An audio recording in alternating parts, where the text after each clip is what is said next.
So ipapakita ko sa iyo kung bakit kailangan mo na mag-decide magnegosyo agad.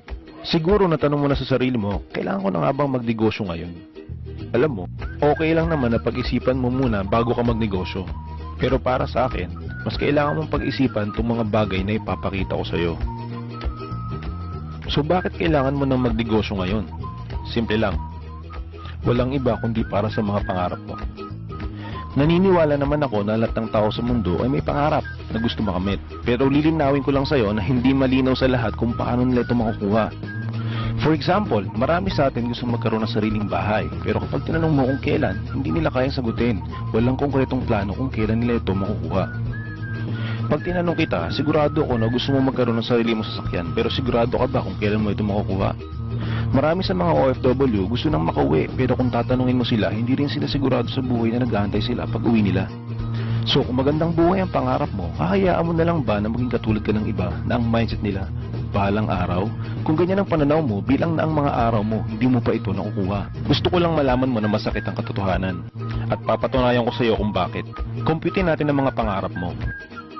Naniniwala ako na gusto mo rin magkaroon ng sarili mong sasakyan. At kalimitan sa sasakyan ngayon, nagkakahalaga na ito ng 1 million.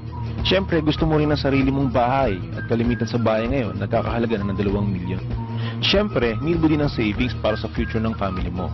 Kahit siguro mga 1 million lang pwede na. Kung ito-total natin, ang simpleng pangarap mo, ito ay nagkakahalaga ng 4 million. So alamin naman natin kung kailan mo ito makukuha. Kung ikaw yung tao na nakakapag-save ng 10,000 pesos every month, sa loob ng 1 taon, kaya mong makapag-save ng 120,000 pesos. Para malaman natin kung ilang taon bago mo makuha pangarap mo, i-divide natin yung 4 million by 120,000 per year. So lumalabas na aabutin ng 33 years bago mo makuha ang mga pangarap mo na worth 4 million lang.